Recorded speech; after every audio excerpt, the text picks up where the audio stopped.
اسلامی فقہ اکیڈمی اور حاضرین کرام السلام علیکم۔ اللہ کا بڑا شکر ہے اور میرے لیے یہ اعزاز کی بات ہے کہ اسلامی فقہ اکیڈمی نے مجھے یاد کیا یہاں حاضر ہونے کے لیے، اور اس میں یہ بھی میں ایک اچھا رخ دیکھتا ہوں اور خوش آئند سمجھتا ہوں کہ میرے اپنے علاقے میں جس میں رہتے ہوئے اب مجھے تقریباً 40 سال ہو گئے، یہ پہلا ایک ادارہ ہے جس نے دروازہ کھولا ہے اور اس ناچیز کو یاد کیا ہے، اس طالب علم کو کہ وہ جو کچھ سمجھا ہے وہ آپ کے سامنے رکھ سکے۔ جیسا آپ نے درست فرمایا، یہ اسلامی فقہ اکیڈمی سے سلسلہ میرا مرحوم قبلہ قاضی مجاہد الاسلام قاسمی صاحب کے زمانے سے شروع۔ اس وقت میں سائنس پہ مضمون لکھا کرتا تھا اور سائنس اور قرآن کے اور سائنس اور اسلام کے رشتے پہ بات کرتا بھی تھا اور لکھتا بھی تھا۔ اس کے پیچھے تھوڑا سا پس منظر بتا دوں کہ میں پرانی دہلی کا رہنے والا ہوں اور بلی ماران کی پیدائش ہے میری، وہیں کے اسکولوں میں پڑھا اور اردو میڈیم سے پڑھا۔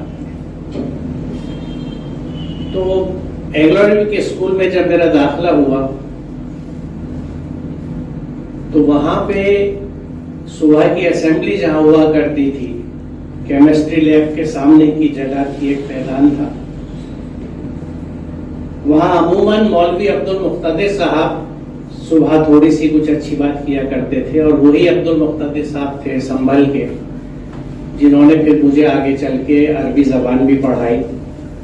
جب میں نے اس وقت اسکیم تھی ایک 3 لینگویج فارمولا جس کے تحت آپ سنسکرت عربی فارسی میں سے کوئی ایک چیز لے سکتے ہیں۔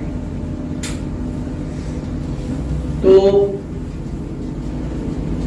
میں ہائر سیکنڈری سسٹم میں پڑھتا تھا اس وقت، یعنی 11 سال کی اسکولنگ ہوا کرتی تھی۔ اب جیسے 12 سال کی ہوتی ہے 10+2، اس وقت 11 سال کی۔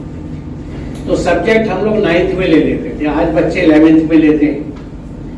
تو میرے سائنس لینے کا دل تھا، خواہش تھی، کچھ مزاج تھا، تو سائنس لینے کی جب بات چلی تو ہر ایک نے ڈرایا، بلکہ کچھ میرے والد کے دوستوں نے ان سے کہا بھی کہ بھئی اپنے بچے کو سمجھاؤ یہ فیل ہو جائے گا، کیونکہ انگریزی میں سائنس پڑھائی جاتی تھی، ہیومینٹیز اور کامرس اردو میڈیم سے تھی لیکن سائنس انگریزی میڈیم سے تھی۔ تو بہرحال لے لی اور اللہ کا شکر ہے مینیج کیا، محنت کری، لیکن یہ احساس ہوا کہ اردو میں سائنسی مواد بالکل نہیں ہے جو بہت زبانوں میں ملتا ہے۔ اس وقت وہاں پرانی کتابوں کا ایک بازار لگا کرتا تھا جو اب وکٹوریا ہاسپٹل کہلاتا نہیں، اب تو کستورا گاندھی ہاسپٹل ہو گیا۔ تو وہاں اتوار کے اتوار پرانی کتابوں کا بازار لگتا تھا، وہاں جا کے میں ڈھونڈتا تھا تو تھوڑی بہت روسی کتابیں یعنی رشین رائٹرز کی، میر پبلشرز کی ترجمہ قریبی اردو میں مل جاتی تھی۔ 1-2 کچھ سائنسدانوں کی مجھے مل گئی، مجھے یاد ہے ایک بینجامن فرینکلن پہ ملی تھی، اس کے علاوہ کچھ نہیں ملتا تھا۔ تو بچپن سے مجھے احساس رہا کہ اردو میں سائنس پہ نہیں لکھا جا رہا، اور بڑا اللہ کا شکر یہ رہا کہ اس نے مجھے ایک بڑی اچھی چیز یہ سکھا دی کہ زندگی میں کہیں کمی دکھے تو اس پہ نہ احتجاج کرو نہ شکایت کرو، اپنے حصے کا کنٹریبیوشن کرو، یعنی اپنے حصے کا چراغ جلا دیجیے۔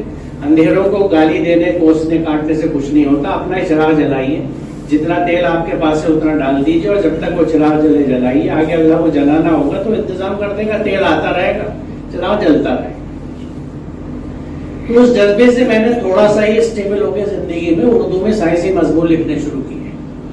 اس کی ایک بڑی وجہ یہ بھی تھی کہ میں اپنے علاقے میں، چونکہ میں بلی ماران سے پھر ہم لوگ جامع مسجد آ گئے، تو وہاں جو کمیونٹی دیکھتا تھا اپنی، جس سے میں آج بھی کنیکٹڈ ہوں الحمدللہ، تو وہاں پہ مجھے بے انتہا، یعنی جسے نہیں کامن سینس تو چھوڑ دیجئے، عام معلومات کا بھی فقدان تھا۔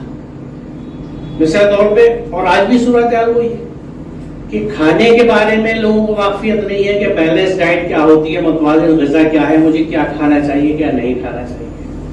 ماحول کے تعلق سے، اپنی صحت کے تعلق سے بہت سی چیزیں تھیں جن کے بارے میں کچھ نہیں پتا، اور اس کے نظر میں چاروں طرف دیکھتا تھا، دکھ ہوتا تھا۔ تو میں نے اسی طرح کے موضوعات پہ لکھنا شروع کیا کہ جو عام معلومات کا حصہ تھے، پاپولر سائنس ہی نہیں تھے، عام معلومات بھی تھے۔ یہ سلسلہ آگے چلا اور اس کو اور باضابطہ کرنے کے لیے میں نے ایک سائنس کے نام سے پرچہ نکالنا شروع کیا، اور اللہ کا شکر ہے وہ 30ویں سال میں ماہنامہ تھا، آج بھی ماہنامہ ہے سائنس کے نام سے، عوام یعنی عام سائنس اور ماحولیات، اور 30ویں سال میں اب جیسا ہی ذکر آیا 94 سے نکل رہا ہے، گھر سے نکالتا تھا، آج بھی گھر سے نکالتا ہوں، کوئی آفس نہیں ہے، کوئی اسٹاف نہیں ہے، اپنے پاس سے نکالتا تھا اور اپنے پاس سے نکال رہا ہوں، اللہ کا شکر ہے کرم ہے، اس نے چراغ ایسا جلوایا 30 سال سے چل رہا ہے، تیل بھی دے رہا ہے اور چراغ کی لو بھی بڑھتی جا رہی ہے، بڑھتی کس طرح جا رہی ہے کہ جب سے یہ کووڈ آیا اور ہم آن لائن سسٹم سے متعارف ہوئے تو میں نے بھی اس رسالے کا PDF اپلوڈ کرنا شروع کر دیا، فری اپلوڈ ہے ویب سائٹ پہ، تو 17-18 ممالک میں ڈاؤن لوڈ ہوتا ہے، پڑھا جاتا ہے، تو ریچ بڑھ گئی، کمانا نہ مقصد اس وقت تھا نہ آج ہے، لیکن ریچ بڑھا سکے اس آن لائن آنے سے چیزوں میں۔ تو قاضی مظہر اسلام قاسمی صاحب اس بات سے واقف تھے، اور اس بیچ میں ایک اور چیز یہ ہوئی کہ میرے سائنسی ذہن نے اور میرے سوال کرنے کی عادت نے مجھے قرآن تک یعنی پہنچا دیا۔ کس طرح پہنچا دیا کہ میں بھی ایک عام گھر میں جیسے بچے پیدا ہوتے ہیں میں بھی اس طرح پیدا ہوا، اور میرا قرآن سے تعارف اسی ناظرہ سے کرایا گیا جو ہمارے یہاں سب شاید گزرے بھی ہیں اور اپنے بچوں کے لیے بھی کر رہے ہیں۔ ناظرہ قرآن میں مجھے سکھا دیا گیا کہ یہ الفاظ کیا ہے، کیسے پڑھ لیا جائے، مجھے بتا دیا گیا ہے کہ الحمدللہ رب العالمین، اور اس میں ایاک نعبد و ایاک نستعین بھی بتا دیا۔ مجھے کسی نے یہ نہیں بتایا کہ اس کا مطلب کیا ہے۔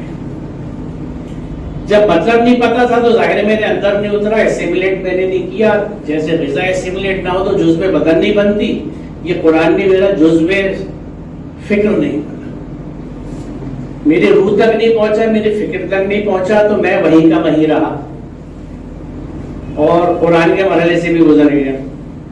پھر کوئی صورتیں یاد کرا کے نماز سکھا دی گئی، جماعت کی اہمیت بتائی گئی، مٹیا محل میں رہتا تھا، مسجد باولی والی پاس میں تھی، نماز باقاعدہ پڑھی، عمر ہوئے روزہ رکھوا دیا گیا۔ اس سے آگے اسلام کیا ہے مجھے نہیں پتا تھا، کسی نے نہیں بتایا۔ جمعے کی نماز میں خطبے بھی سنتا تھا، گھر میں والدین بھی تھے، اگر ان کو کم آتا تھا تو خطیب کو تو آتا ہوگا، لیکن وہ جو چیزیں ہوتی تھی وہ میرے سوالوں کو جواب نہیں دیتے۔ تو جب قرآن سے جڑا اور قرآن کو سمجھنا شروع کیا میں نے، اور یہ تقریباً 30 سال پہلے کی بات ہے، تو ایک نئی دنیا کھلتی چلی گئی، اور یہاں پہ مجھے وہ 3 سال کی عربی کا کورس منہاج العربیہ کا کام آیا جو مقتدی صاحب نے مجھے پڑھایا۔ پھر میں نے اپنے ساتھیوں کو ساتھ لے لیا۔ قصہ مختصر یہ ہے کہ دیکھیے جو قرآن سے خود میں نے سمجھا کہ جو اللہ کی راہ میں کوشش کرتا ہے اللہ تعالیٰ اسے راستے دکھاتا ہے، اللہ اس کو آسان کر دیتا ہے۔ تو وہ جب چیزیں آسان ہوئی اور کھلتی چلی گئی تو مجھے یہ لگا کہ اسلام کے نام پہ میں جو کچھ کر رہا ہوں وہ تو اگر میں ایٹ بیسٹ یہ کہہ سکتا ہوں کہ اٹس اے منسکیول اسلام، بہت رائی برابر اسلام ہے یہ جس میں عمل کر رہا ہوں، اور اگر اس کو چونکہ سائنس کا طالب علم تھا میں اس کو میتھمیٹیکل حساب سے نکالوں تو 3.5 آیتوں کا اسلام ہے۔ مجھے سخت کلامی کے لیے معاف کیجیے گا، کیونکہ آپ یعنی کتب علیکم صیام ملا لیجیے یا علیکم الصلاۃ و آتوا الزکوٰۃ ملا لیجیے، جو ہمارے ہاں دین کے نام پہ اس وقت چیزیں رائج ہیں، جو بچپن میں مجھے پڑھائی گئی تھی کہ توحید، نماز، روزہ، زکوٰۃ، حج، اور اس میں تازہ اضافہ عمرہ، یہ سب 3.5 آیتوں میں آتا ہو جاتا ہے۔ اچھا توحید کے تعلق سے مجھے کوئی نہیں سمجھا سکا۔ توحید کا مطلب ہے اللہ ایک، لا الہ الا اللہ محمد رسول اللہ، پہلا کلمہ طیب، طیب مانے پاک، یہ رٹایا گیا تھا ابھی تک یاد، لیکن اس سے میرے اندر کوئی سمجھ نہیں آئی تھی کہ اتنی بڑی کنسیپٹ جس پہ میرا مسلمان ہونا منحصر ہے وہ کسی نے مجھے سمجھایا نہیں تھا۔ میں توحید کا مطلب صرف کلمہ سمجھتا تھا۔ تو قرآن سمجھنے کے بعد یہ چیزیں جب کھلی تو پھر میں نے کوشش یہ کری کہ سائنسی رسالے سے، یہ میں پس منظر اس لیے بتا رہا ہوں کہ سائنسی رسالے میں سائنسی فکر اور سائنسی انداز فکر کو لے کے چلا، پروموٹ کرا۔ پھر جب قرآن دیکھا اور اس میں یہ بات سمجھ میں آئی کہ علم کا مفہوم وہی ہے، یعنی ناواقف سے واقف ہونا، محکم معلومات حاصل کرنا، علم حاصل کرنا، سیکھنا، سمجھنا، جو نو دی ان نون، ایک جملے میں اگر ہم بولیں۔ اور دلچسپ بات یہ ہے کہ یہی ڈیفینیشن لفظ سائنس کی ہے۔ آپ کوئی سی ڈکشنری اٹھا لیجئے، سائنس کی ڈیفینیشن یہی ہے کہ to know the in known. Science کسی مضمون کا نام نہیں ہے، ایک طریقت ہے، ایک میتھڈولوجی ہے جس میں آپ اننون سے واقف ہوتے ہیں. سائنس میں ایمفیسس ہوتی ہے آبزرویشن کے اوپر, تھنکنگ کے اوپر, اینالیسس کے اوپر, اور جہاں ممکن ہے ایکسپیریمنٹس کے اوپر. قرآن نے بھی یہ بات کہی ہے کہ سمع, بصر اور فؤاد 3 چیزیں ہیں جو بنیاد بتائی گئی ہے, جو سینسز ہمیں اللہ نے دی ہے کہ دیکھ کے, سن کے اور اینالیسس کر کے تھنکنگ مائنڈ کے ساتھ, جس کے لیے وقت فواد استعمال ہوتا ہے. تو گویا ان چیزوں میں اتنی مواصلت ہے. پھر جب دیکھی مورد, المورد جو مستند ڈکشنری مانی جاتی ہے انگریزی اور عربی کی, تو اس میں آپ جا کے چیک کر لیجیے کہ سائنس یعنی جو انگلش جو عربک مورد ہے وہ سائنس کا ترجمہ علم کرتی ہے. کچھ عرب ممالک میں گیا, یونیورسٹی وزٹ کری, تو وہاں فیکلٹی آف سائنس پہ کلیات العلوم لکھا دیکھا. تو یہ سب چیزیں ایک دم مجھے ہلانے لگیں کہ جب علم سائنس ہے, یعنی کسی بھی چیز سے واقف ہونے کا عمل, اور اس واقفیت کے لیے پورا زور قرآن دیتا ہے. یعنی قرآن نے جتنی دعوت اور جتنی آیتیں اس کی کائنات کے مطالعے کے لیے ہیں کہ تمہیں پہاڑوں کو کیوں نہیں دیکھتے, بارش کو دیکھو کس طرح مردہ زمین زندہ ہو جاتی ہے, وغیرہ وغیرہ, بے انتہا. اور پھر قرآن کلیئرلی اس بات کو کہتا بھی ہے کہ یہ جتنی تخلیقات ہے کائنات میں, یہ میری آیات ہیں. تو قرآن اس بات کو کہتا ہے, آل عمران 190 191 آپ دیکھیں, اس میں اس چیز کی وضاحت کی گئی ہے. اور عقل مند کہا گیا ان لوگوں کو جو لیٹے بیٹھے ہر حال میں زمین اور آسمان کی پیدائش پہ غور و فکر کرتے ہیں. تو ان سب چیزوں سے نتیجہ نکلا کہ میں ان چیزوں کو پھر باہم مربوط کرنے کی کوشش کرنے لگا. اور اس وقت سے یہ کوشش شروع ہوئی کہ علم کی تقسیم جو ہے اس کو ہمیں ختم کرنا چاہیے. علم علم ہے, اور ہر قسم کے علم کا حصول انسان کو اللہ نے صلاحیت دی ہے, اور قرآن ہمیں حکم دیتا ہے کائنات پہ غور و فکر کرنے کا. تو اس سلسلے کے جب میں مضامین اور یہ سب چیزیں لکھ رہا تھا, تو قاضی صاحب نے ایک دفعہ مجھے یاد کیا, میں حاضر ہوا تو انہوں نے شاباشی دی اور کہنے لگے بھائی تم ہمارے مدرسے چلو. تو سب سے پہلے بستی میں ان کا ایک مدرسہ کچھ تھا جس کا نام میرے ذہن میں نہیں ہے, جامعہ اسلامیہ. وہاں وہ مجھے خود ساتھ لے کے گئے, کہنے لگے بھائی تم ہمارے طلباء کو اسلام اور سائنس کے بارے میں بتا. تو میں یہ کہوں گا کہ دیٹ واز دا بگننگ. پھر وہ مجھے دارالعلوم دیوبند وقف لے کے گئے, اور اس جلسے کی صدارت مرحوم انزا شاہ کشمیری صاحب کر رہے تھے. وہ بھی بہت اچھا رہا, اور میں واقعی یہ عرض کروں, مجھے آج تک وہ منظر نہیں بھولتا. اور ان چیزوں سے مجھے بڑا حوصلہ ملا کہ دیوبند کے طلباء میرے پریزنٹیشن کے بعد یعنی ایسے مجھ پہ لپٹے تھے, ان کی محبت اور اس انداز کے لیے میں سمجھتا ہوں اپریسیشن, کہ میں وہ منظر آج تک نہیں بھول سکتا. جتنی پذیرائی وہاں پہ ہوئی, جتنی محبت سے وہ بچے ملے اور انہوں نے پسند کیا یہ انداز. تو اس طرح یہ سفر شروع ہوا.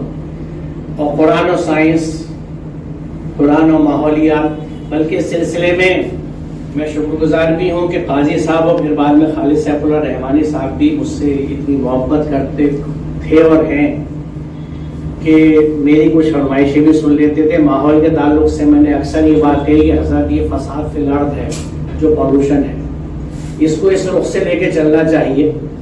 تو اجین میں ایک سیشن ہوا تھا جس میں ایٹماسفیرک پالوشن پہ گفتگو ہوئی تھی, فضائی کثافت پہ. ایک پورا سیشن اس کے لیے تھا, اور اس کا جو بیک گراؤنڈ نوٹ تھا میں نے بنایا تھا, جو فقہا کے پاس گیا اور اس پہ سوالات جو آئے تو ان کو ترتیب دے کے. اور اس سیشن میں میں خود ایک پاور پوائنٹ پریزنٹیشن ساتھ گیا تھا یہ سمجھانے کے لیے کہ کثافت ہے کیا, اور کس طرح سے فساد فی الارض ہے, اور کس طرح سے اللہ منع کرتا ہے کسی بھی طرح کی پالوشن, کرپشن اور انیکوالٹیز, ڈس بیلنسز کو پیدا کرنے کے لیے. یعنی فیس سین دال کا جو مادہ ہے فساد کا, اس کو ہمیں وسیع کر کے دیکھنا چاہیے.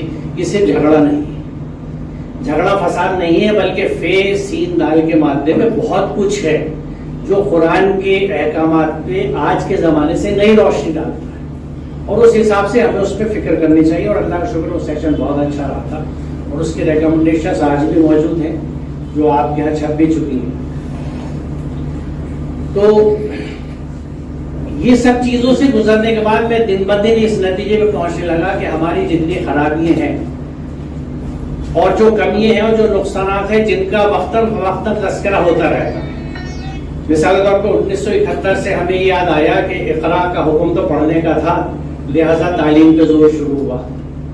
71 کے واقعات کے بعد اقرا باسم ربک الذی خلق یاد آئی اور ہماری اسکول اور تعلیم کا چرچا چلا۔ تو اس وقت سے لے کے آج تازہ ڈسکشن جو ہے وہ یہ ہے کہ ارتداد، ہمارے بچوں کا فیوچر کیا ہوگا، بچیوں کا فیوچر کیا ہوگا۔ یہ سب ایفرٹس اپنی اپنی جگہ ہوتی ہے اور ان کا تدارک ہوتا جا رہا ہے، لیکن ان کی بنیادی ایک وجہ ہے جس کو آج بھی ہمارے یہاں اس طرح ایڈریس نہیں کیا جا رہا جس طرح کر لینی چاہیے تھا۔ وہ بنیادی وجہ کیا ہے جس کو 1920 میں ایک عظیم ہستی نے کہا تھا، جس کو شفیع صاحب نے اپنی کتاب میں لکھا ہے، شیخ الہند نے، کہ میں نے 4 سال کی اپنی یہ جو مالٹا کی جیل میں ان کے گزرے تھے، وہاں سے رہائی کے بعد 1920 میں دیوبند میں ایک اجلاس ہوا تھا جس میں انہوں نے یہ کہا کہ ہم نے اپنی اسیری کے دوران غور فکر کر کے یہ بات پائی کہ مسلمانوں کی زوال کی وجہ ان کا ترک قرآن ہے اور آپسی اختلاف ہے۔ اس پہ شفیع صاحب نے گہرائی لگائی کتاب میں کہ بنیادی طور سے ایک ہی چیز ہے، اختلافات بھی ترک قرآن کی وجہ سے۔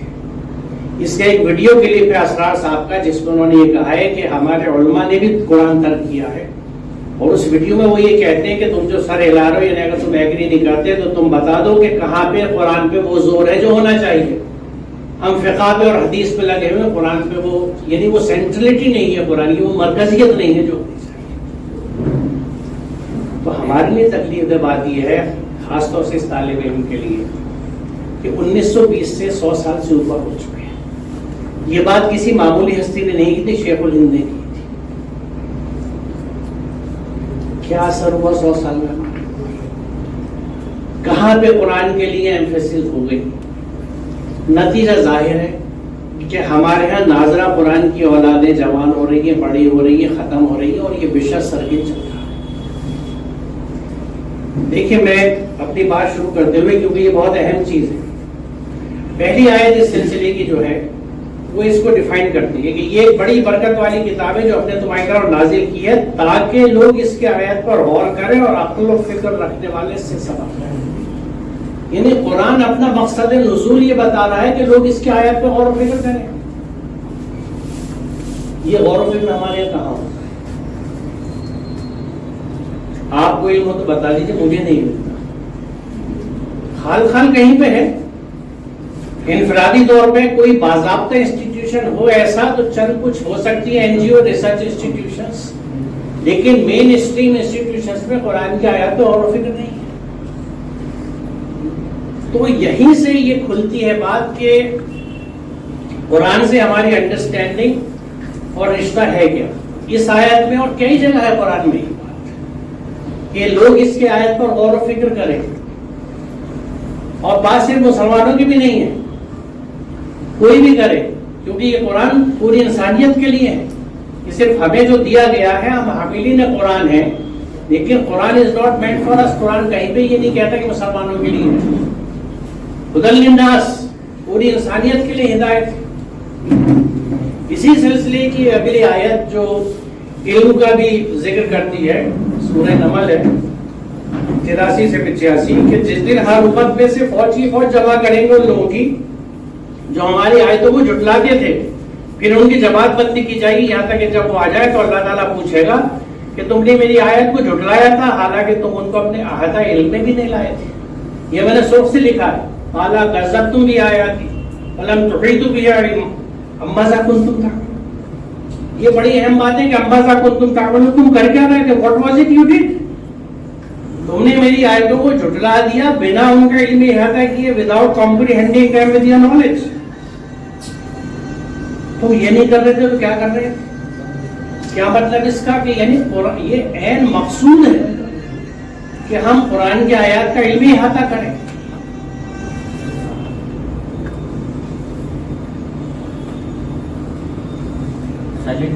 یہ تیسری آیت جو میں نے لی ہے، یہ سورہ بقرہ کے شروع کی ہے جہاں آدم کو اتارنے کی بات تھی۔ اللہ تعالیٰ نے کہا کہ پھر جو میری طرف سے کوئی ہدایت تمہارے پاس پہنچے تو جو لوگ میری اس ہدایت کی پیروی کریں گے، اتباع کریں گے، فالو کریں گے، ان کے لیے کسی خوف اور رنج کا موقع نہ ہوگا، اور جو اس کو قبول کرنے سے انکار کریں گے اور ہماری آیت کو جھٹلائیں گے وہ آگ میں جانے والے لوگ ہیں جہاں وہ ہمیشہ رہیں گے. اولئک اصحاب النار هم فیہا خالدون. یہ بہت اہم آیت ہے اور اس کو سورہ سے میں نے اس لیے لکھا ہے کہ والذین کفروا وکذبوا بآیاتنا. یہ خطرناک اس لیے ہے کہ اس میں کفروا وکذبوا ایک ساتھ آ گئے اور دونوں کا انجام یکساں ہے کہ اولئک اصحاب النار هم فیہا خالدون. کفرہ کیا ہے؟ کاف فیر کا مادہ کفرہ جو ہے اس سے زبانی انکار بھی ہے, ڈھانکنا چھپانا بھی ہے, پیٹ پیچھے ڈالنا بھی ہے. یہ سب کفرہ میں آتا ہے. اور جھٹلانے میں کیا آتا ہے؟ الکاذبون کے معنی ہے جانتے پوچھتے کسی چیز کے متعلق غلط خبر دینا. یہ محیط سے اقتباس ہے. تکذیب یہ بھی ہے کہ انسان جس بات کی سچائی کا قائل ہو اور اس پر ایمان بھی رکھتا ہو, اس کا عمل اس کے اس ایمان کی گواہی نہ دے. یعنی قول اور عمل میں فرق. ہم قرآن کی سچائی پہ یقین رکھتے ہیں, قرآن پہ ایمان رکھتے ہیں, لیکن ہمارا عمل قرآن کا ریفلیکشن نہیں ہوتا. ہمارے عمل میں قرآن نظر نہیں آتا. اب کیسے نظر آئے جب مجھے پتہ ہی نہیں قرآن کیا ہے؟ وہ تو میرے نزدیک قابل تقدس کتاب ہے جس کو جزدان میں لپیٹ کے بہت اوپر رکھا ہوا ہے کہ اس کے اوپر کچھ نہ رکھ جائے, یہ گر نہ جائے. گر جائے تو ہم بھاگے بیٹھتے پوچھنے کے لیے کہ کیا اس کے لیے کمپنسیشن دینا پڑے گا, کفارہ کیا ہے, کتنا کیا وزن کی کیا چیز دینی ہے. اس تک و دو میں لگ جاتے ہیں. اس قرآن میں کیا لکھا ہوا ہمیں نہیں, کیونکہ سسٹم ہی نہیں ہے. جو سینہ بہ سینہ اسلام ہمارے یہاں چل رہا ہے صدیوں سے, کم از کم 800 سال سے, اس میں کہیں بھی کہیں یہ چیز نہیں ہے کہ قرآن کو سمجھا جائے اور اس کا عمل کیا جائے. ناظرہ سے بات شروع ہوتی ہے اور نماز جنازہ پہ ختم. تیسری کیٹیگری ایک اور ہے جہنمی لوگ جو قرآن بتاتا ہے. یقیناً جو لوگ ہم سے ملنے کی توقع نہیں رکھتے اور دنیاوی زندگی میں راضی ہو گئے اور اس میں جی لگا بیٹھے ہیں, they are having a good life, اچھی گزر رہی ہے. اور جو لوگ ہماری آیات سے غافل ہیں, ایسے لوگوں کا ٹھکانہ ان کے اعمال کی وجہ سے ہوتا ہے. کفروا, کذبوا اور غافلوا, تین کیٹیگریز ہیں جن کے لیے قرآن یہ کہہ رہا ہے. یہاں وضاحت کی ہوئی قرآن دلیل سے بات کرتا ہے اور ریزننگ دیتا ہے کہ اپنے اعمال کی وجہ سے یہ جہنمی ہے, کیونکہ جو دنیاوی زندگی میں مست ہے, آیات سے غافل ہے, یعنی اللہ کے احکامات سے غافل ہے, تو اس کی زندگی کس طرح گزرے گی؟ منمانی گزرے گی, اپنے رسم و رواج کے حساب سے, خاندانی طریقوں سے, بڑوں کے کہنے سے, کسی بھی طرح سے ادر دین اللہ کا مان. کیونکہ اللہ کے احکامات تو مجھ تک پہنچے نہیں, نہ میں نے سمجھا, نہ مجھے پتا, تو میں اپنی جس انداز سے زندگی گزار رہا ہوں وہ ظاہر ہے اللہ کے احکامات کے خلاف ہے, تو میں نے اپنے اعمال کی وجہ سے جہنم کما لی. اسی وجہ سے قرآن جو ہے, مجھے نہیں پتا آپ میں سے کتنے لوگوں کو, میں سمجھتا ہوں اکثریت کو معلوم ہوگا, مجھے نہیں معلوم تھا جب تک میں نے قصص 85 اپنے آپ نہیں پڑھی اور ڈسکور کیا کہ قرآن مجھ پہ فرض ہے. ان الذی فرض علیک القرآن لا رادہ لہ. بے شک وہ ہستی جس نے تجھ پہ قرآن فرض کیا ہے تجھے کا انجام ہوگا. میں لگ بھگ 25 سال سے اس آیت کو استعمال کر رہا ہوں اپنے پریزنٹیشنز میں اس مقصد سے کہ قرآن فرض ہے, ہم پہ نماز فرض ہے, ہم اس کے لیے کتنا اہتمام کرتے ہیں, کپڑے صاف رکھتے ہیں, وضو کرتے ہیں, قبلہ رخ جا نماز بچھاتے ہیں یا مسجد جاتے ہیں, نماز ادا کرتے ہیں. قرآن فرض ہے, اس کا احترام کریں. قرآن فرض ہے یعنی اس کا ہر حکم فرض ہے. کچھ عرصے بعد مجھ سے کچھ لوگوں نے یہ کہا کہ نہیں آپ غلط سمجھ رہے ہیں, فرضہ کا مطلب فرض ہی نہیں ہوتا, یہ نازل ہونے کے لیے بھی اور اترنے کے لیے بھی استعمال ہوتا ہے. تصدیق کری تو پتہ لگا کہ لغات تو یہ نہیں کہتی, لیکن کچھ تشریحات میں یہ چیز اس طرح آئی ہے. تو میں نے سوچا کچھ اور آیتیں لے لوں جو ہمیں باندھ دیں قرآن سے, اس اللہ کی رسی کو جو ہم نے کاٹ کے پھینک دیا اس سے جوڑنے کے لیے کچھ اور سالڈ ویلڈ ریزنز لے لوں. تو میں نے ایک الاعراف کی آیت لی, تیسری, جی ہاں تیسری ہے کہ اتبعوا ما انزل الیکم من ربکم ولا تتبعوا من دونہ, اتباع کرو جو تمہارے رب کی طرف سے نازل کیا گیا. اچھا دیکھیے یہ حکم کا صیغہ ہے, اتبعوا, اٹس این آرڈر, اللہ کا حکم ہے. اسی طرح جس طرح اقیموا الصلاۃ وآتوا الزکاۃ ہے, یہ بھی حکم ہے کہ اتبعوا, ما انزل الیکم من ربکم، کہ جو تمہاری رب کی طرف سے نازل ہوا اس کو فالو کرو، اس کی پیروی کرو، اس پہ عمل کرو۔ بات یہاں مکمل ہوئی تھی، لیکن مزید وضاحت کری دو چیزوں کی کہ وَلَا تَتَّبِعُوا مِن دُونِهِ أَوْلِيَاءَ، کسی اور اولیاء کی تم اتباع نہ کرو، اور قلیلا ما تذکرون، تم لوگ نصیحت کا نہیں مانتے۔ کیوں کہی ہمارے رب نے یہ بات؟ کیونکہ اکثریت چونکہ نفس کے غلام ہے، اس لیے وہ ہدایت کم پکڑتی ہے، نفس اس کو ورغلا کے اپنے جال میں رکھتا ہے۔ لیکن یہاں یہ وضاحت ہے کہ وَلَا تَتَّبِعُوا مِن دُونِهِ أَوْلِيَاءَ، کسی اور اولیاء کسی اور سرپرست کی اتباع نہیں کرنی ہے، صرف قرآن کی اتباع کرنی ہے۔ تیسری آیت جو میں آپ کے سامنے پیش کروں گا کہ سورہ فاتحہ میں جو ہم دعا مانگتے ہیں مستقل کی، یعنی اہدنا الصراط المستقیم، یا اللہ میں سیدھا راستہ دکھا دے، اس کا جواب موجود ہے، وَأَنَّ هَذَا صِرَاطِي مُسْتَقِيمًا فَاتَّبِعُوهُ، بس یہ میرا سیدھا راستہ ہے، اس کی اتباع کرو، اس کے پیچھے چلو، اس پر چلو، اور دوسرے راستوں پر نہ چلو، وہ تمہیں اس راستے سے جدا کر دیں گے۔ سنے تمہیں اس کا حکم دیا ہے، ذالکم وصاکم بہ، حکم ہے اللہ کا، تاکہ تم تقوی اختیار کرو۔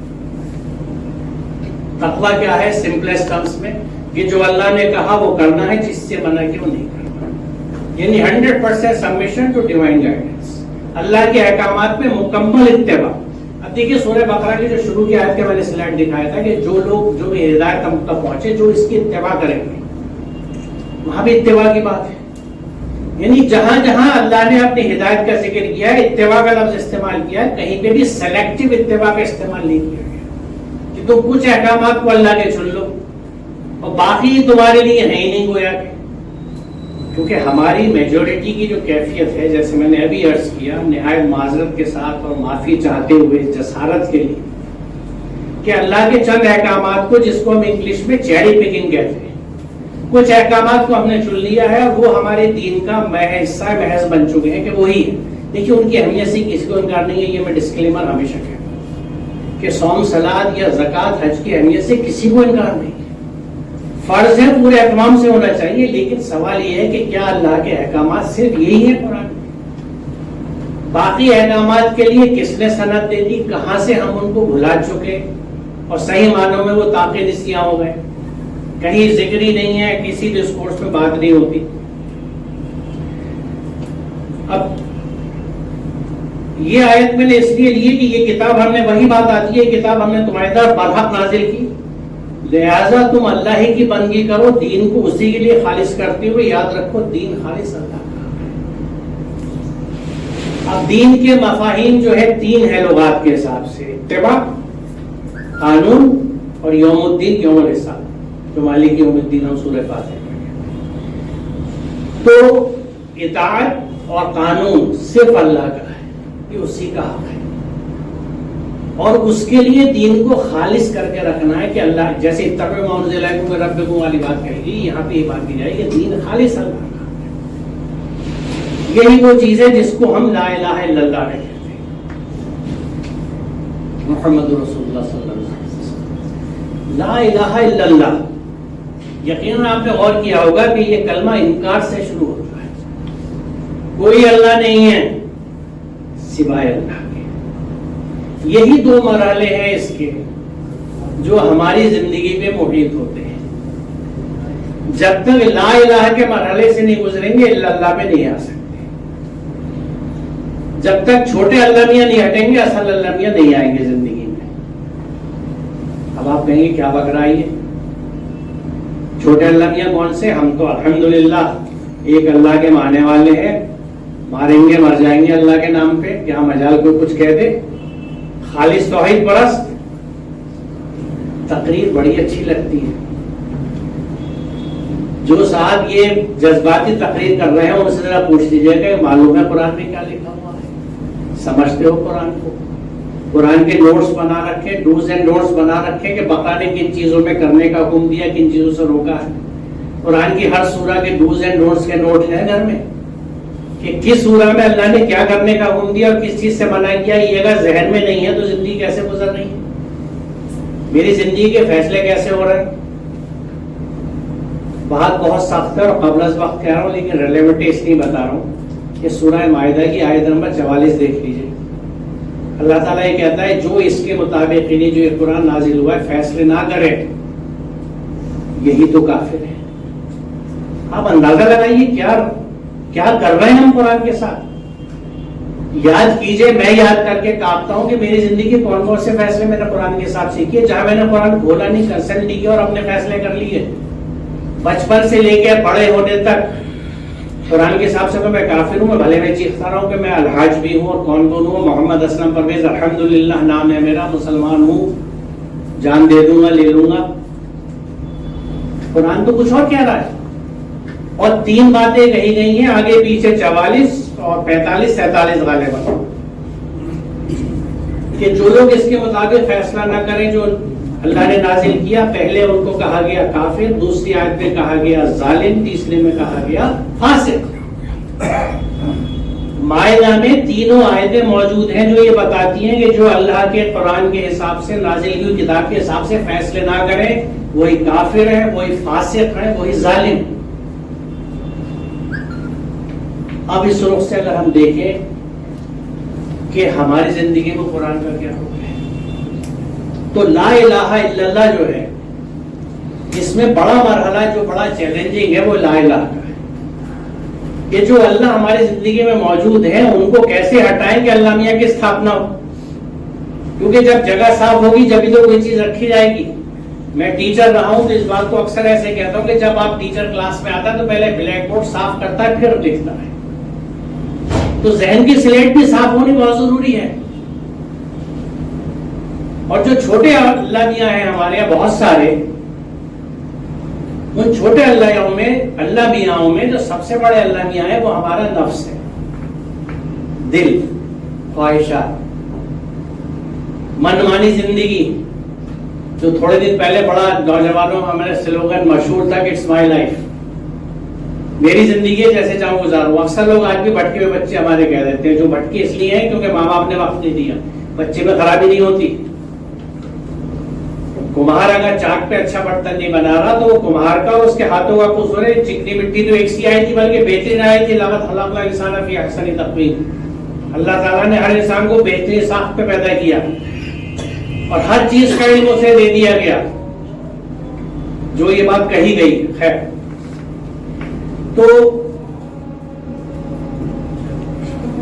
آسان ہو جائے پھر یہ لا الہ جو ہے اور الا اللہ، یہ بلا شبہ 2 مرحلے ہیں. وہ اس میں کبھی کبھی ایسا ہوتا ہے کہ کچھ لوگ لا الہ پہ بھی اٹک جاتے ہیں کہ اللہ ہی نہیں، اور جو اس سے گزر جاتے ہیں وہ اللہ تک پہنچ جاتے ہیں. اسی بات کو بہت خوبصورتی سے علامہ نے اس طرح کہا ہے کہ لبالب شیشہ تہذیب حاصل ہے میں لا سے، مگر مسلم کے ہاتھوں میں نہیں پیمانہ الا. بہت اہم شعر ہے، کیونکہ الا اگر ہوگا ہمارے پاس تو الا اسٹیبلش ہوگا. تو لا الہ کے مرحلے سے گزر کے جب الا اللہ آتا ہے، جیسے میں نے عرض کیا کہ چھوٹے اللہ میاں میں جو سب سے بڑا اللہ ہے ہمارا درد اللہ، وہ ہے ہمارا نفس، ہماری خواہشات. مجھ میں جسارت نہیں تھی اتنی بڑی بات کہنے کی، میں صرف اس آیت کو کوٹ کر رہا ہوں تو میں آپ کے سامنے رکھ رہا ہوں کہ کیا تم نے اسے دیکھا جس نے اپنے خواہش نفس کو اپنا خدا بنا لیا؟ کیا تم ایسے شخص کو راہ راست پر لانے کا ذمہ لے سکتے ہو؟ کیا تم سمجھتے ہو کہ ان میں سے اکثر لوگ سنتے اور سمجھتے ہیں یہ تو جانوروں کی طرح ہے بلکہ ان سے بھی گئے گزرے؟ یہ قرآن کہہ رہا ہے کہ جنہوں نے اپنے نفس کو اپنا خدا بنا رکھا ہے ان کو تم ہدایت نہیں دے سکتے. یہ آج بھی بات صادق ہے کیونکہ قرآن ہر وقت کے لیے ہے اور حق ہے کہ جو آج بھی منمانی زندگی گزارتے ہیں وہ ہدایت نہیں پا سکتے. اور جو بھی قرآن کو سمجھتا نہیں اور قرآن کے حساب سے اپنے فیصلے نہیں کر رہا زندگی کا ہر فیصلہ، کیونکہ قرآن کے طالب علم ہونے کے ناطے میں یہ بات پوری تصدیق کے ساتھ کہہ سکتا ہوں کہ زندگی کے ہر شعبے کا قرآن احاطہ کرتا اور بتاتا ہے. مجھے کیا پہننا ہے، کیا کھانا ہے، کیسے رہنا ہے، کیا کرنا ہے، کیا بولنا ہے، کیا پڑھنا ہے، کیسے رشتے رکھنے ہیں، ہر چیز کی تفصیل قرآن میں موجود ہے۔ اگر ہم سمجھیں اور اس پر عمل کرنا چاہیں، مجھے اب تک جب سے قرآن سمجھنا شروع کیا، یعنی تقریباً 30 سال ہو گئے، کوئی زندگی کا شعبہ ایسا نہیں ملا جس کی ہدایت مجھے قرآن میں نہ ملی ہو۔ اور یقین جانیں قرآن کی ہدایت کو جہاں جہاں استعمال کیا ہے، ایک واقعہ ایسا نہیں ہے کہ میں ناکام ہوا ہوں یا نامراد ہوں۔ میری اپنی زندگی کی سٹوریز ہیں، وہ اتنی ہے کہ اس کا وقت نہیں ہے یہاں میں بیان کروں۔ اتنا کچھ ہے جو میرے ذاتی تجربات ہیں۔ میرا آج جو پیشن ہے، جو تڑپ ہے کہ کسی طرح لوگوں سے ہاتھ جوڑوں کہ قرآن سے جڑ جائیں، قرآن کو سمجھیے، دیکھیے تو صحیح، ایکسپلور دس ورلڈ، یہ چیز ہے کیا؟ جو زبان آتی ہے اس کو پکڑ لیجیے، جڑ جائیے۔ کیونکہ جو بات آپ نے کہی شروع میں، قرآن کے لیے حقیقت وہی ہے، کیا کہ تیرے ضمیر پہ جب تک نہ ہو نزول کتاب، گرہ کشا ہے نہ راضی نہ صاحب کشاف۔ کوئی راضی کی تفسیر، کوئی کشاف کچھ نہیں کر سکتا جب تک کہ ضمیر پہ قرآن نہ ہو، یعنی جب تک دل کا کنیکشن قرآن سے نہیں ہوتا، جذباتی تعلق نہیں ہوتا، وہ محبت قرآن کے ساتھ نہیں ہوتی کہ یہ اللہ کی رسی ہے۔ وہی محبت جو ماں کے پیٹ میں بچے کی اس ناف سے ہوتی ہے، عمل سے، پلیسینٹا سے، جس سے وہ ماں سے جڑا ہوا ہے، جہاں سے وہ پوری غذا اور غذائیت، یعنی مجھے لفظ استعمال کرنے دیجیے، ربوبیت پا رہا ہے۔ یہ وہی رسی ہے، ہم کاٹ چکے۔ جب بچہ پیدا ہوتا ہے اور اس کا پلیسینٹا کاٹ دیا جاتا ہے تو تھوڑی دیر بعد وہ سوکھ جاتا ہے اور پھر ایک نشان چھوڑتا ہے جس کو ہم ناف کہتے ہیں۔ آج ہم سب ناف بردار ہیں، پلیسینٹا کاٹ چکے ہیں، اللہ کی رسی منقطع کر دی گئی، کاٹ دی گئی ہے کیونکہ ہماری زندگیوں میں نہیں ہے۔ بہت خوش نصیب ایسے ہوں گے جو یہ کہیں کہ میں قرآن سمجھتا ہوں، میرے اندر اترا ہوا ہے، میں نے اس کو ایسیمولیٹ کر لیا ہے، اور اسی طرح میں اپنی اگلی نسلوں کو بھی تعلیم دے رہا ہوں اور اس پہ عمل کر رہا ہوں۔ سب سے امپورٹنٹ پہلو عمل کا ہے کہ میں قرآن پہ عمل کر رہا ہوں، جو قرآن کردار ہمیں سکھاتا ہے میں اس پر ہوں۔ دیکھیے اس آیت میں ایک اور پہلو ہے کہ جہاں یہ نفس کو ایک چھوٹوں میں سے بڑا اللہ میاں بتا رہا ہے، وہیں یہ خدا کو بھی ڈیفائن کر رہا ہے۔ خدا وہ ہے جس کی آپ اتباع کرتے ہیں، جس کی میں اتباع کرتا ہوں۔ خدا وہ نہیں ہے جس کی تسبیح میں پڑھتا ہوں، نہ، خدا وہ ہے جس کو میں فالو کر رہا ہوں۔ اگر میں نفس کی اتباع کر رہا ہوں تو قرآن نفس کو خدا کہہ رہا ہے، یعنی خدا وہ ہے جس کی میں اتباع کرتا ہوں۔ میں کلیم کچھ بھی کروں کہ میں اللہ کا بندہ ہوں، میں خالص مسلمان ہوں، لیکن اگر میں اللہ کے احکامات پہ عمل نہیں کر رہا تو پھر میں سماج کا بندہ ہوں، فیشن کا بندہ ہوں، نفس کا بندہ ہوں، رسم و رواج کا بندہ ہوں، اپنے بڑوں کا بندہ ہوں، بشرطے کے بڑے وہ جو ہیں وہ آپ کو وہ چیزیں سکھائیں جو قرآن سے ہٹتی ہیں۔ جو بڑے قرآنی کے راستے پہ چلتے ہیں اور آپ کو چلاتے ہیں، وہ تو چیز آتی ہے، ظاہر بڑوں سے آتی ہے۔ نبی لے کے آئے تھے، نبی پاک اس قرآن کو اپنی زندگی میں عمل کر کے دکھا دیا انہوں نے۔ He was Quran in action۔ کس طرح قرآن ایک شخصیت میں سما سکتا ہے آپ نے دکھا دیا۔ آپ ہی کی سیرت ہے قرآن، قرآن آپ کے انداز تھے، کسی طرح سے ذوالفقار بات کہہ لیجیے۔ خیر، تو خدا وہ ہے جس کو ہم فالو کرتے ہیں۔ اس شخص سے بڑھ کر کون گمراہ ہوگا جو اللہ کی ہدایت کے بغیر بس اپنی خواہشات کی پیروی کرے۔ اللہ سے ظالموں کو ہرگز ہدایت نہیں بخشتا۔ نفس کے چلنے والے کو ہدایت نہیں ہے، کیونکہ ہدایت کب ملے گی؟ دیکھیے ہدایت کے لیے قرآن کا جو فارمولہ ہے وہ تابو اسلحہ کا ہے۔ توبہ کریں، اپنی اصلاح کریں اور واپس راستے پہ آ جائیں۔ یعنی جانا تھا علی گڑھ، بریلی کی بس میں بیٹھ گئے، اب کرتے رہیے دعا کہ اللہ میں علی گڑھ پہنچا دے، نہیں پہنچائے گا۔ آپ کو اترنا پڑے گا، واپس آنا پڑے گا ٹرمینس پہ، اور علی گڑھ کی بس پکڑنی پڑے گی۔ یہ ہے تابو اسلحہ والی بات۔ اصلاح کیجیے، اپنی غلط راستے سے واپس آئیے، نفس کی بندگی چھوڑیے، سماج کی بندگی چھوڑیے، خاندان کی بندگی چھوڑیے، اللہ کی بندگی سے جوڑیے۔ اور اس کے لیے پہلا راستہ یہ کہ اللہ کے کلام کو سمجھیے، ٹیکسٹ بک کی طرح پڑھیے، نوٹس بنائیے، یاد رکھیے کہ مجھے کیا کیا کرنا ہے، کیونکہ قرآن ایک ایسی کتاب ہے جو پوری زندگی پہ محیط ہے۔ کوئی چاہتے ہوئے بھی زندگی کی کسی اس مرحلے میں پورے قرآن پہ عمل نہیں کر سکتا۔ جب میں چھوٹا تھا، بچہ تھا، پڑھ رہا تھا، تو میرے اوپر نہ آئلی قوانین لاگو ہوتے تھے، نہ زکوٰۃ کے، نہ حج کے، نہ مال کے لینے دینے کے، نہ کسی بھی چیز کے، کیونکہ اس وقت کوئی اسٹیج نہیں تھی. لیکن کچھ ایسے قوانین تھے جو بچپن سے ہم بچوں کو سکھائے تو پوری پرسنالٹی بنا. ان میں سے کچھ میں چند کا ذکر آخر میں کروں گا. اب دیکھیے یہاں سے ایک دوسرا رخ ہے جو بتاتا ہے بندگی کے پہلو، کہ جب ابراہیم کے رب نے اس سے کہا تابع ہو جاؤ، اس قال لہ ربہ اسلم قال اسلمت لرب العالمین، کہ میں رب العالمین کے لیے تابع ہو گیا. یعنی اسلم اور اسلمت، بات پوری اپنی شخصیت کو اللہ کے سپرد کر دینے کی ہے. Total submission. وہی مسلم ہے. سین لام میم کا مادہ جو ہے جو مسلم کہتے ہی اسی ہے کہ one who has totally submitted to divine order. وہ شخص، وہ کریشن جس نے اپنی پوری ہستی اللہ کے سپرد کر دی، اس کی اطاعت میں دے دی ان ٹوٹیلٹی، پارشل نہیں کہ کچھ اللہ کی مانی کچھ اپنی مانی. دیکھیے اسلام میں اور کفر میں clear cut black and white ہے، کوئی گرے ایریا نہیں ہے. ہم اگر گرے ایریا میں جی رہے ہیں تو وہی گرے ایریا پورا شرک ہے. کیونکہ جب ہم اللہ کے احکامات پہ نہیں چل کے اپنے من مانے احکامات یا اپنے خاندان کے رسم و رواج کے کسی اینی تھنگ ادر دین اللہ، کسی کے بھی حکم پہ یا خواہش پہ ہم چلتے ہیں تو ہم اللہ کے حکم سے نکل گئے. یہی ایریا شرک کا ہے، کیونکہ ہم نے اللہ کے حکم میں شریک کر لیا، اور اللہ اس کو پسند نہیں کرتا کہ اس کے حکم میں کوئی شریک ہو. حکومت اس کی، حکم اس کا ہے. اس لیے اس نے بات کہی کہ دین خالص اللہ کا. آپ کا جو لائف اسٹائل ہے، جو طرز زندگی، کیونکہ دین از لائف اسٹائل، جو طرز زندگی ہے آپ کا وہ صرف اللہ ہی طے کرتا ہے.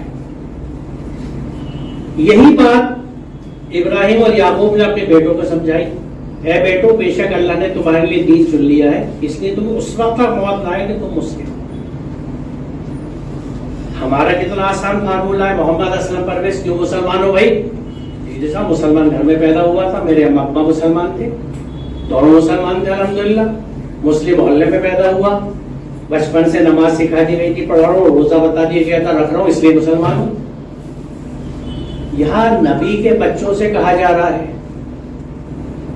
کہ تمہیں موت نہ آئے کہ تم مسلم ہو، یعنی آخر وقت تک تمہیں مسلم بننے کے پروسیس اور اسٹرگل کو جاری رکھنا ہے. دیکھیں جو بات میں نے ابھی عرض کری تھی کہ بلکہ اس کو میں اگلی آیت لے لوں پھر اس سے جوڑ کے بتاؤں گا.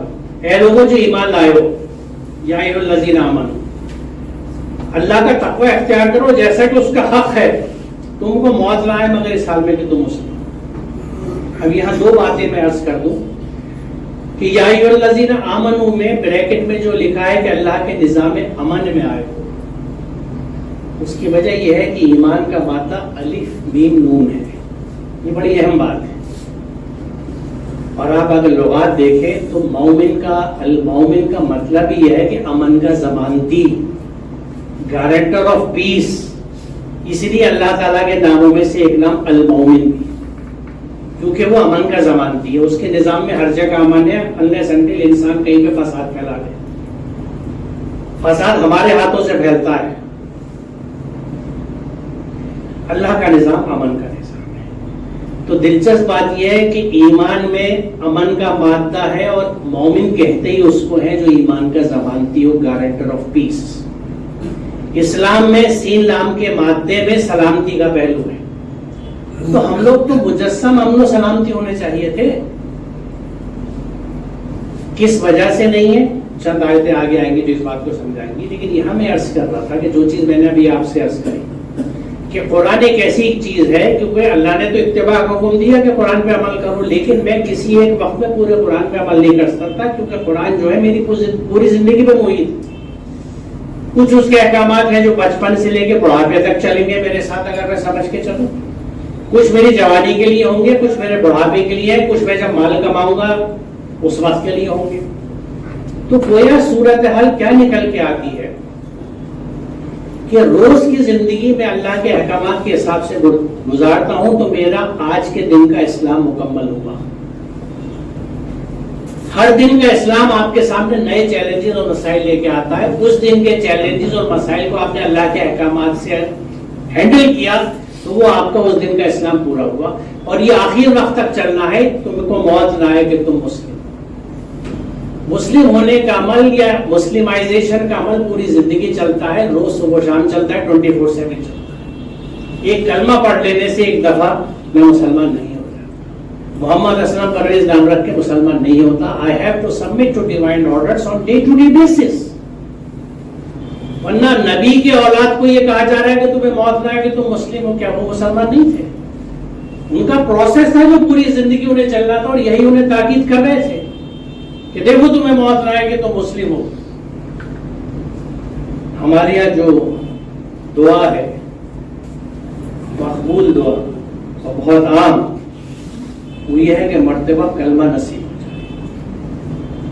میں پھر معافی چاہتا ہوں واقعی آپ سے ہاتھ جوڑ اس سخت کلانے کے لیے, لیکن مجھے بتا دیجیے جو کلمہ پوری عمر مجھے مسلمان نہیں کر سکا, وہ مرتبہ پڑھ کے جب میرا عمل بند ہو چکا کیا کرتے ہیں؟ سوچیے اور ان چیزوں سے باہر آئیے. کلمہ ایک عمل کا نام ہے, ایک عمل ہے, ایک طریقت ہے کہ لا الہ الا اللہ. میں ہی ڈکلیئر کر رہا ہوں کہ میری زندگی میں کوئی خدا نہیں ہے, صرف اللہ ہے.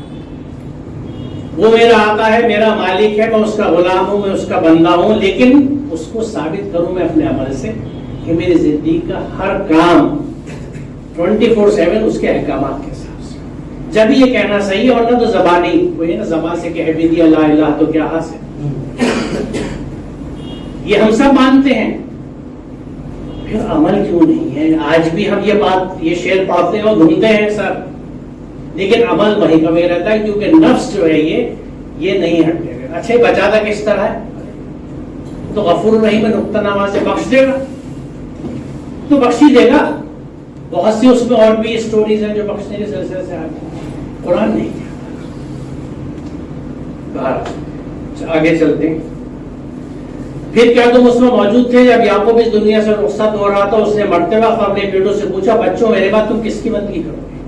ان سب نے جواب دیا, ہم اسی خدا کی بندگی کریں گے جسے آپ نے اور آپ کے بزرگوں ابراہیم, اسماعیل اور اسحاق نے خدا مانا, اور ہم اسی کے مسلم ہیں. دو اہم چیزیں ہیں یہاں پر. پہلی بات تو یہ کہ بستر مرگ پر پڑے ہوئے باپ کی فکر کیا ہے کہ میرے بچے میرے بعد کس کی بندگی کریں. یہ نہیں ہے تم کہاں حکومت کرو گے, کہاں کھیتی کرو گے, کہاں رہو گے, کہاں بسو گے. نہیں, بندگی کس کی کرو گے. اور دوسرے کتنی خوبصورت بات انہوں نے کہی کہ وَنَحْنُ لَهُ مُسْلِمٌ, ہم اس کے مسلم ہیں. ہم میں سے کتنے لوگ سینہ ٹھوک کے بات کہہ سکتے ہیں کہ ہم اللہ کے مسلم ہیں؟ وہی کہہ سکتا ہے جس نے اللہ کے احکامات کو سمجھا ہو, پڑھ کے اور اس پہ عمل کرتا ہو. مسلم وہی تو ہوگا جو ٹوٹلی اللہ کی اطاعت میں چلا گیا, جس نے پوری زندگی اللہ کی اطاعت میں دے دی, جس کی زندگی کا ہر شعبہ اللہ کے احکامات کے دائرے میں ہے. یعنی وہ اللہ کی حدود کو جانتا ہے اور ان کا پالن کرتا ہے. ورنہ وہ چاہے منہ سے نہ کہے, قرآن کے حساب سے وہ فاسق ہے, کیونکہ فسق میں مبتلا ہے, حدود توڑ چکا ہے. اب جسے حدود ہی نہیں پتا, آپ ایک فٹ بال کا میچ ایسا کرا دیجئے جس میں کوئی چوک مارکنگ نہ ہو, نہ ڈی لگی ہوئی ہے, نہ اور مارک لگے ہوئے, تو آپ کیسے بتائیں گے گول صحیح ہوا غلط ہوا؟ پینلٹی کہاں پہ لگے گی, پینلٹی اسٹروک کہاں پہ ہوگا, اور پینلٹی کہاں پہ ہوگا؟ حدود ہر جگہ چاہیے. کرکٹ میں آپ مارکنگ کرتے ہیں, باؤنڈری کی کرتے ہیں, کریز کی کرتے ہیں, آگے پتہ لگتا ہے کہ حد توڑی نہ توڑی. ہماری زندگی کی حدود کہاں ہے؟ ہم آزاد ہیں, کچھ بھی کر لیں, کیونکہ اشرف المخلوقات ہیں. کوئی کہتا ہے اللہ کے نائب ہے, خلیفہ زمین.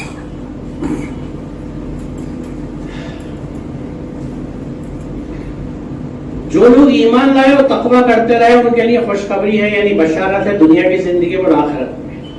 اللہ کی باتوں میں کوئی تبدیلی نہیں, یہی بڑی کامیابی ہے.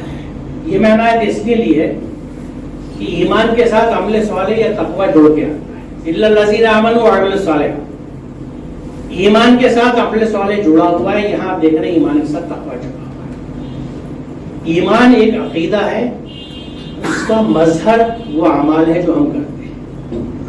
ایمان کے ساتھ عمل صالح ہے تو ایمان ریفلیکٹ ہو رہا ہے ان اعمال میں, اور وہی ہمارے نامہ اعمال کا حصہ بن رہے ہیں.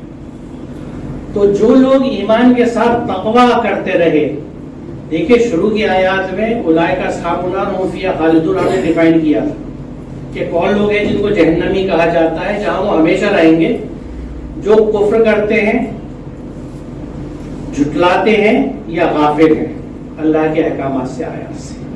یہاں یہ بتایا جا رہا ہے کہ جو لوگ ایمان لا کے تقوی کرتے رہے ان کے لیے بھی بشارت ہے، خوشخبری ہے، دنیا میں بھی اور آخرت میں بھی۔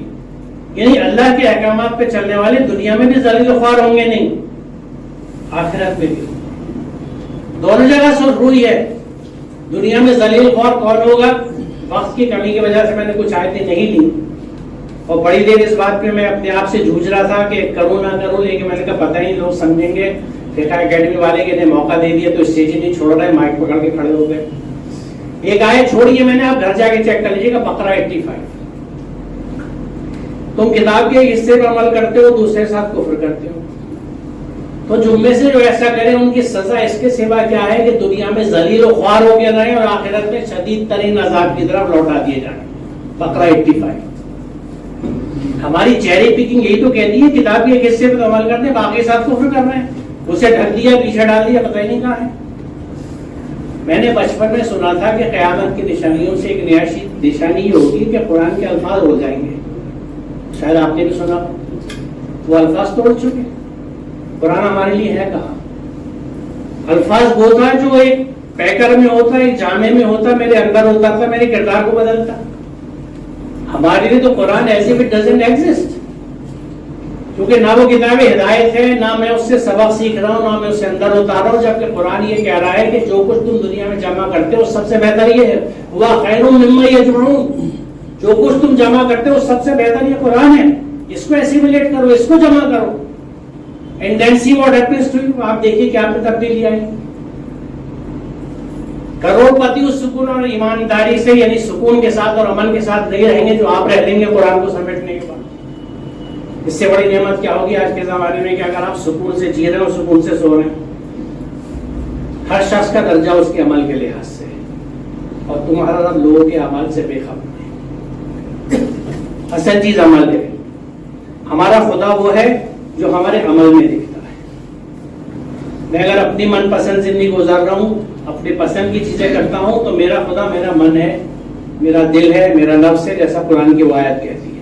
اتنی بڑی بات کہنے کی جسارت مجھ میں نہیں ہے، اس لیے میں جیسے چھوٹا بچہ ابا کے پیچھے چلتا ہے نا، میں قرآن کو آگے رکھتا ہوں، پیچھے چلتا کہ یہ دیکھ لیجیے، یہ میری ہمت نہیں ہے کہنے کی، لیکن ذرا دیکھ لیجیے، کیونکہ شاید ہم نے نہیں دیکھا کچھ عرصے سے، جیسے بنی اسرائیل کے ساتھ ہوا کہ ان پہ کتاب اتاری گئی اور ایک مدت ان پہ گزر گئی تو ان کے دل سخت ہو گئے اور آج ان میں سے اکثر فاسق بنے ہوئے ہیں۔ یہ قرآن کی آیت کا ترجمہ ہے، فاسق حدود توڑنے والے، حدود جانتے ہیں اس لیے توڑتے رہتے ہیں، اور ان کا ولی اللہ، یعنی وہ ان کا ولی ہے ان اعمال کی وجہ سے جو وہ کرتے تھے۔ یہ بات یہ بتاتی ہے کہ اللہ کی، ہمارے اعمال کی وجہ سے اللہ کی سرپرستی ہمیں ملتی ہے۔ وہ ولی ہوگا ہمارا اگر ہمارے اعمال اچھے ہوں، ورنہ طاغوتی طاقتیں ہماری ولی ہوتی ہیں۔ یہ قرآن دوسری جگہ کہتا ہے۔ اب دیکھیے یہ میرے خیال سے وقت تیز نکالیں، اتنا وقت اور دے سکتے ہیں، بات پوری کرنا۔ تو دیکھیے یہ جو نحل 90 میں نے لی ہے، یہ اس لیے لی ہے کہ زیادہ تر جمعے کے خطبوں میں پڑھی جاتی ہے۔ ہماری اکثریت اسے اس طرح پہچانتی ہے کہ خطبہ ختم کھڑے ہو جاؤ، ان اللہ یامر بالعدل والاحسان وایتاء ذی القربی وینہی عن الفحشاء والمنکر والبغی یعظکم لعلکم تذکرون، کھڑے، خطبہ ختم۔ پہلا حکم کیا ہے؟ ان اللہ یامر بالعدل، بے شک اللہ تمہیں حکم دیتا ہے عدل کا، انصاف کرو، ڈو جسٹس۔ آپ اندازہ لگائیے اللہ کا حکم ہے، اور عدل کے معاملے میں اعتدال شامل ہے، تو یعنی مڈل پاتھ، میانہ روی، موڈیسٹی اور جسٹس کا حکم ہے اللہ کی طرف سے۔ والاحسان، اور احسان کرو، یعنی ڈو گڈ ٹو ادرس، زبان سے، مال سے، ہاتھ پیروں سے، ہر طرح سے۔ اور قرآن میں بڑی وضاحت ہے احسان کے تعلق سے، میں جیسا عرض کر رہا ہوں، میں نے بہت سی آیتیں لے لی، دو باتیں بڑی اہم قرآن احسان کے تعلق سے بتایا کہ اللہ تعالیٰ محبت کرتا ہے محسنین سے، اللہ کی رحمت ساتھ ہوتی ہے محسنین کے. آپ دیکھیں یہ ڈریمز ہیں ہمارے, یعنی وہ خواہشیں ہیں جس کے لیے ہم صرف خواب دیکھ سکتے ہیں, کیا اللہ ہم سے محبت کرے. یعنی کون بندہ, آپ دیکھیے اس پہ سوچیے, ہم صرف اللہ سے راضی ہونے کی دعا کرتے ہیں, وہ تو کہہ رہے ہیں میں تم سے محبت کروں گا اور میری رحمت تمہارے ساتھ ہوگی. شرط کیا ہے؟ واحسن, ڈو گڈ ٹو ادرس, احسان کرو, زبان سے, مال سے, ہاتھ پیروں سے, ہر طرح سے احسان کرو لوگوں کے ساتھ.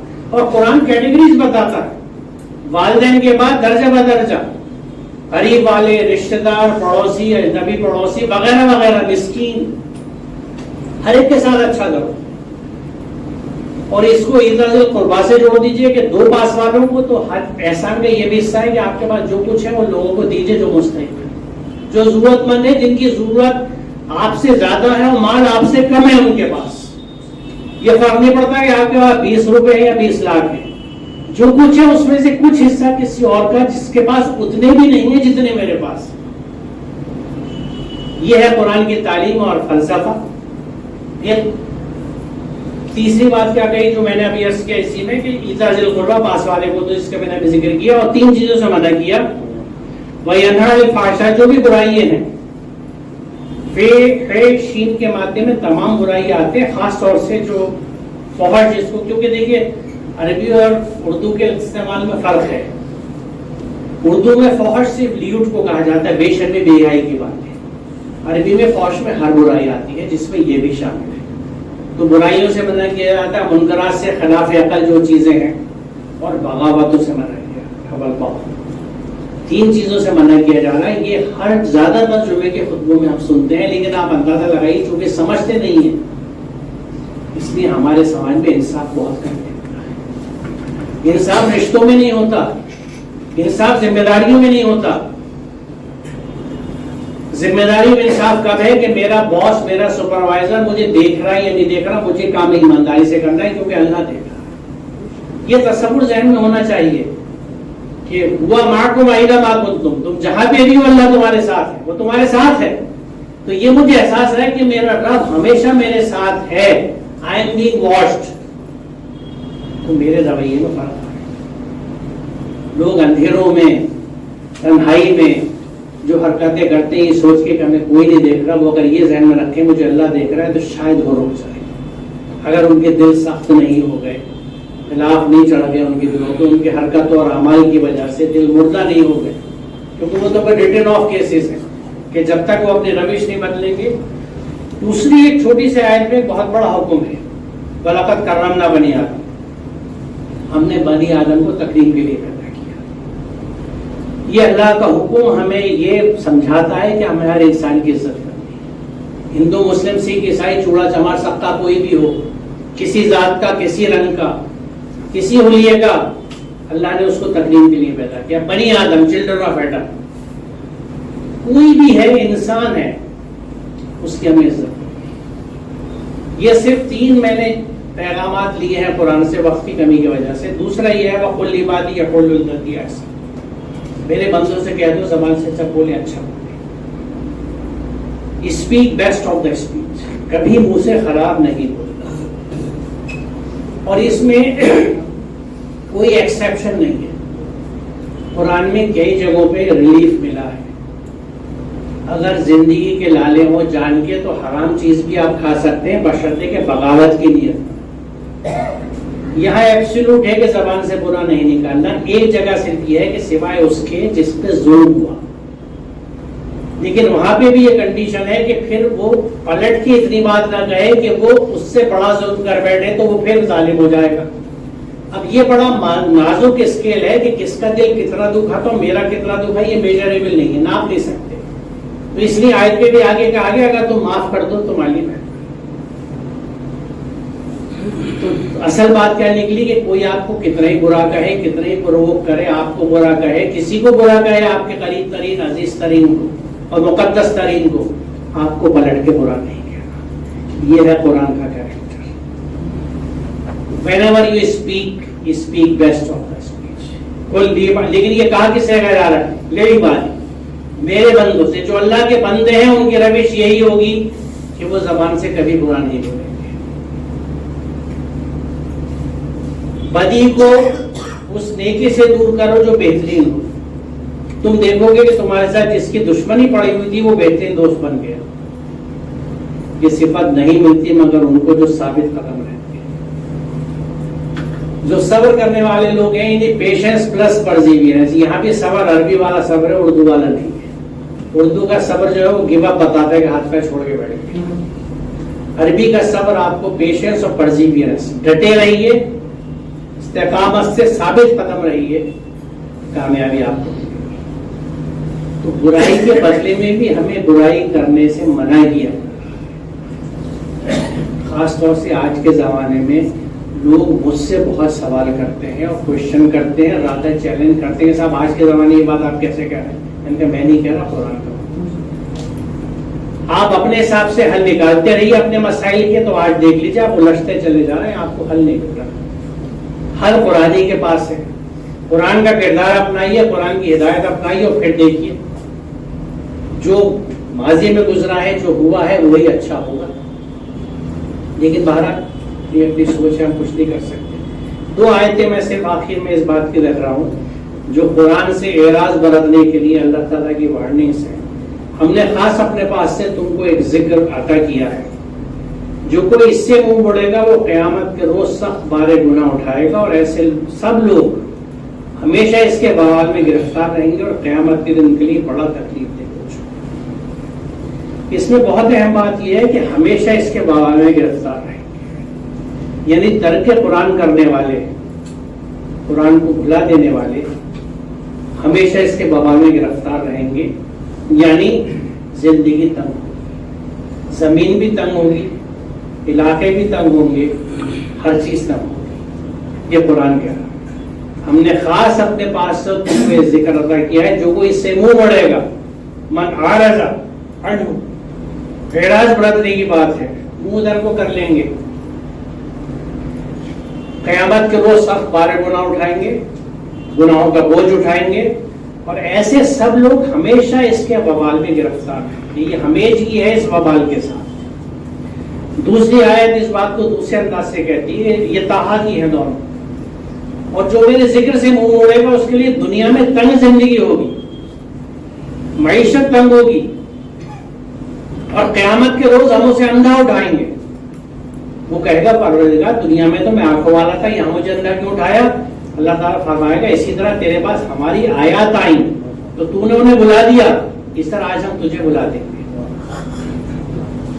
ان سب باتوں کے بعد بھی ہمارا قرآن کے ساتھ رویہ وہی ہے جو چلا رہا. ہم ہمیشہ زندگی بھر پریشان رہنے کو تیار ہیں, زندگی تنگ گزارنے کے لیے تیار ہیں, آخرت میں اندھے اٹھنے کے لیے تیار ہیں, یہاں اپنی منمانی زندگی گزارنا چاہتے ہیں. میرا مال میرا ہے, اوروں کا بھی لے لوں, پڑوس کی جگہ لے لوں, پڑوس کی زمین لے لوں, اپنا کوڑا باہر پھینک دوں, گاڑی کہیں جیسے جی چاہے کھڑا کر دوں, جس سے چاہوں گالی گفتہ لڑائی. دیکھیے جس قوم کے لیے یہ حکم ہے کہ کل عبادی یا کل لتی ایسا, اس کے لوگ کیسے آپس میں بات چیت کرتے ہیں. اب یقین جانے میں اسی دہلی کا, پرانی دہلی بدتمیزی اور لفنڈر پن میں آج مشہور ہے. میں نے بچپن میں جو دہلی دیکھی آپ لوگ سوچ نہیں سکتے, جو تہذیب دیکھی وہاں.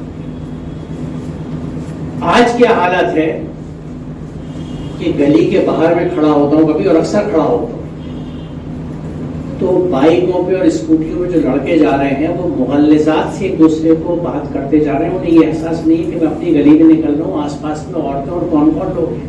بے حسی. قرآن کیا کہہ رہا ہے کہ ایک دم سمجھتے ہو کہ ان میں سے سنتے سمجھتے ہیں یہ تو جانور ہیں, ان سے ہی دیکھو سے, کیونکہ جانور انسانوں کے گھر میں پیدا کیسے ہو رہے ہیں,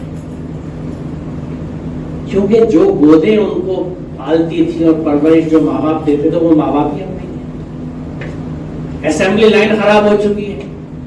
بچے آج ہم روتے ہیں, شکایت کرتے ہیں, انٹلیکچوئلس کی میٹ ہوتی ہے کہ اب ابن الحسن ہمارے کیوں نہیں پیدا ہوتے, اور جائز کیوں نہیں پیدا ہوتے, اور فلاں فلاں کیوں نہیں ہوتے. ہوں گے کہاں سے پیدا, وہ کے بال ہے, وہ بچے نہیں پیدا ہو رہے ہیں. معاف کیجیے گا وہ نطفے نہیں ہیں, وہ گودیں نہیں ہیں ماؤں کی، جو جس بچی کو خود کچھ نہیں آتا. میرے زمانے میں ہمیں فکر لگتی تھی کہ یہ جو ٹی وی کی اور وی سی آر کی اور مائیں ہیں اور لڑکی کیا اولاد پالیں گی. آج تو اس زمانہ بہت آگے بڑھ گیا.